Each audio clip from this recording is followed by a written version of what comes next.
Well, we're getting a closer look at what confessed serial killer Israel Keys was thinking before he took his own life in an Alaskan prison cell. They're the final writings of confessed serial killer Israel Keys, who before his suicide last December confessed to killing Essex couple Bill and Lorraine Currier. He wasn't a typical killer. No rage, no pattern, no mistakes. Israel Keys didn't kill for passion, revenge, or even pleasure. He killed because he could, and because nobody could stop him. When the FBI finally caught him in 2012, they expected to close a string of missing persons cases. Instead, they uncovered something terrifying. A man who had buried kill kits across America inside each. Rope, zip ties, duct tape, ammunition. He would fly to random cities, rent cars, drive hundreds of miles, kill a stranger, and then fly home to his daughter, as if nothing had happened. This is the story of Israel Keys, the serial killer who planned perfect crimes. Well, the 4-page note by the confessed serial killer of Bill and Lorraine Currier was found under Keys' body, unable to be read and covered in blood. Prolific serial killers. His name is Israel Keys. Over the next 7 months, he played a cat and mouse game with investigators, divulging clues about other victims. So Peter Van Sant got a first look at the evidence and a look at the FBI's case. Israel Keys was born in 1978 in a small cabin deep in rural Utah. No electricity, no running water. By the time he was 10, the family moved to Washington State. He began hunting, but not like other kids. He liked the feeling of control. Neighbors remember him as quiet, polite, emotionless. But inside, Keys was already imagining something darker.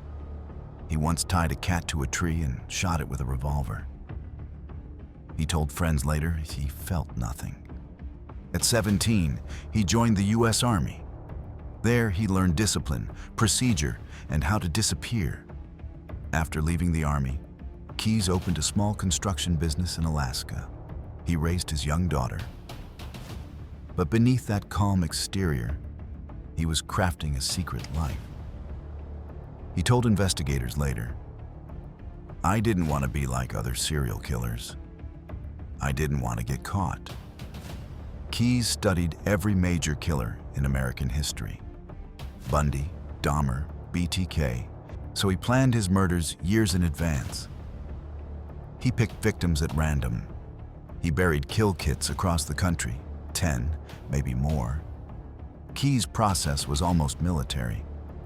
He'd pick a random state, book a flight under a fake name, rent a car, and drive hundreds of miles in silence.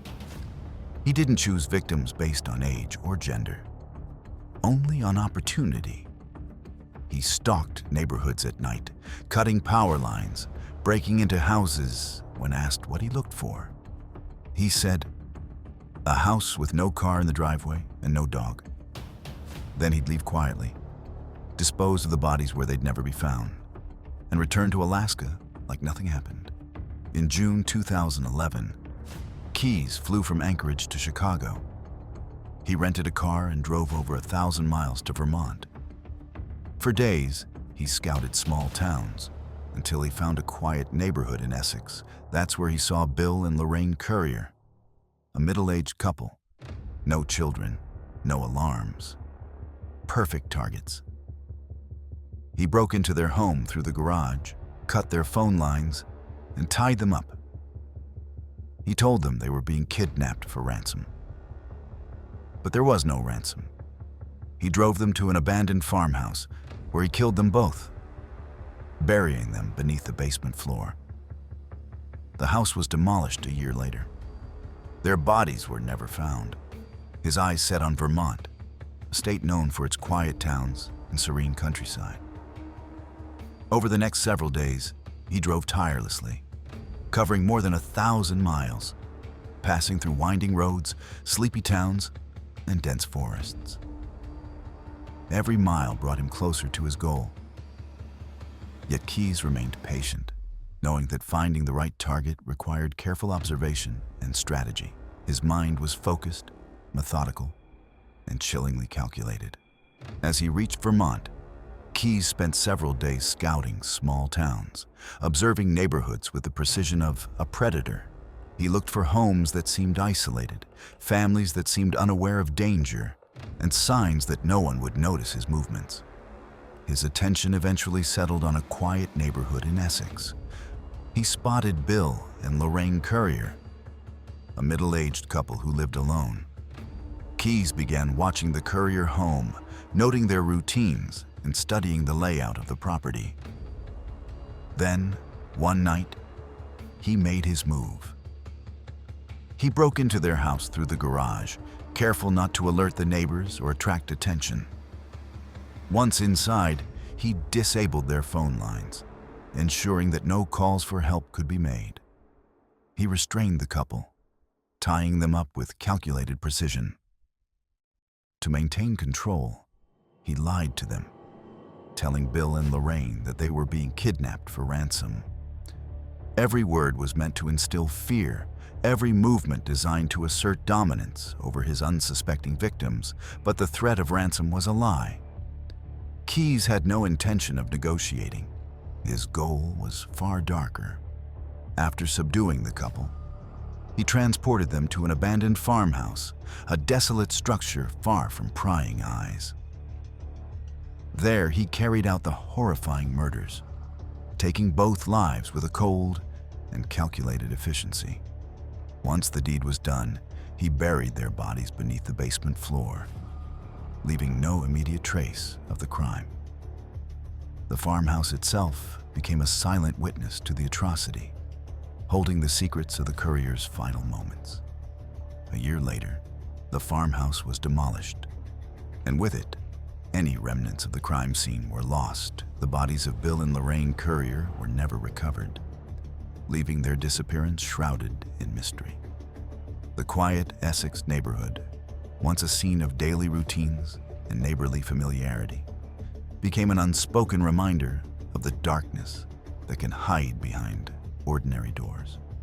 In the end, Keyes' meticulous planning and execution left behind a chilling legacy. When Samantha's family wired the ransom, FBI agents traced the withdrawals from her debit card. Each withdrawal happened in a different state: New Mexico, Arizona, Texas. Cameras captured a white Ford Focus, a rental. When Keyes stopped for gas in Texas, state troopers moved in. In his car, they found her card, and in his trunk, maps, disguises, a gun, and zip ties. He didn't fight. He didn't run. He just smiled. In custody, Israel Keyes didn't act like a killer. He joked with agents. He corrected them when they got details wrong. He even drew maps of where bodies were buried. But only when he felt like it. "I'm two different people," he said. "One is me. The other is something I created." He confessed to at least 11 murders, maybe more. He gave hints of others scattered across America, but never enough to find them all. He demanded one thing in exchange for information: a quick execution. He didn't want fame. He wanted silence. On December 2nd, 2012, Israel Keyes was found dead in his jail cell. He'd slit his wrists and hung himself with a bedsheet. Next to him was a suicide note, written in poetry. No remorse, no emotion, just darkness. "You may have been free. I was free long before I was born." The FBI never found most of his victims. Israel Keyes redefined what it meant to be a serial killer.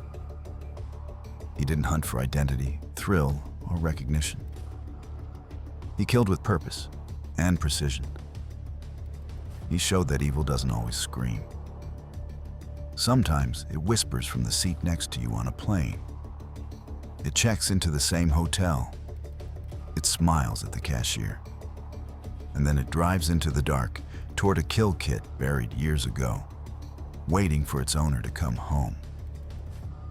Because Israel Keyes didn't live for the kill.